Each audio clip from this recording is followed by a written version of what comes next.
कृष्णचंद्र राउत भारतीय communist party Puri जिला संपादक एआईपीसी दायित्व अच्छी। आज हूँ विश्व श्रमिक दिवस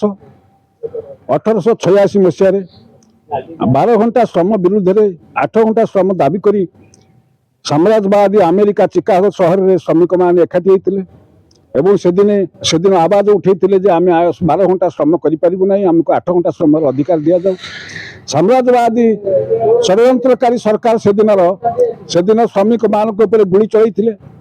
जो गुली कि आग धाड़ी में श्रमिक 8 जन नेता श्रमिक नेता विश्वर श्रमिक नेता प्राण हरई ता सहित हजार हजार श्रमिक गुली चोटे प्राण हरई से जो चिकागो सहर रास्ता गुलीर छिटारे रक्तर लहरी भांगा से लहरी श्रमिक माने गामुछा को से श्रमिक माने गामुछा को से रक्त भिजई लाल पताका आकाश में उड़े से दिन ठारू सारा विश्व एक चहल है विश्वर जो जनगण माने जो तीव्र प्रतिक्रिया प्रकाश कले 12 घंटा श्रमिक को 8 घंटा है से दिन ठारू आज पर्यंत सारा विश्व में सरकारी कर्मचारी ठारू आरंभ करी एवं बेसरकारी कर्मचारी ठारू आरंभ करी श्रमिक माने 8 घंटा श्रम करुले। आज तत्कालीन सरकार आमर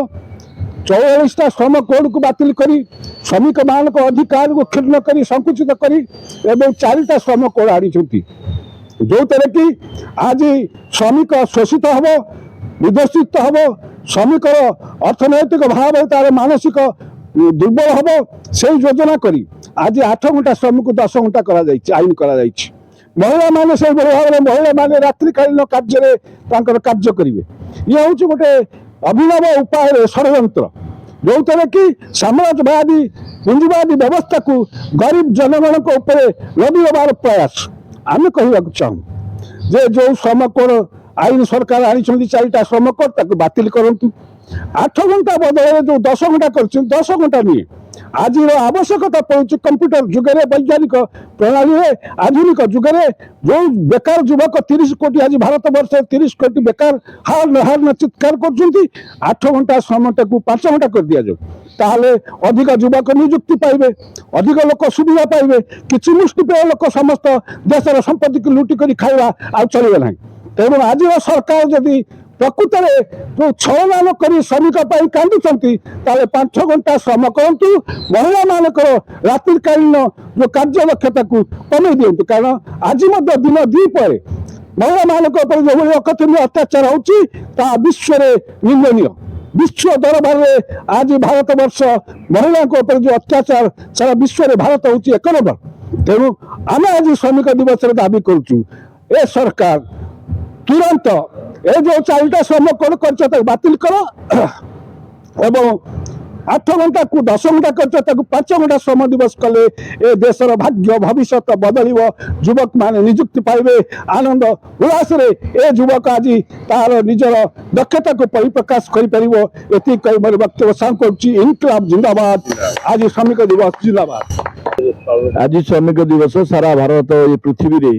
आज दिन में श्रम दिवस पालन होची। पूर्वर 18 घंटा श्रम नहीं सारा पृथ्वी रे चलता श्रमिक मैंने 18 घंटा श्रम करुले किंतु 1886 मसीहा मे 1 तारिख में चिकागो सहर में 18 घंटा श्रम विरुद्ध अमेरिकार एक विप्लव आरंभ होता जो लक्ष लक्ष लोक आत्मबली देते नेता मान गुली कर मार दि जाता ता सत्वे सारा पृथ्वी प्रति देश में ये आंदोलन तीव्रता है 18 घंटा रु 8 घंटा श्रम सारा पृथ्वी में परिचालित होती एबर सरकार आमर 8 घंटा को 10 घंटा श्रम करने निष्पत्ति कर महिला मान को रात्र श्रम करने निष्पत्ति कर विरुद्ध में आम श्रमजीवी जनसाधारण श्रमिक दिवस प्रतिवाद करुचु।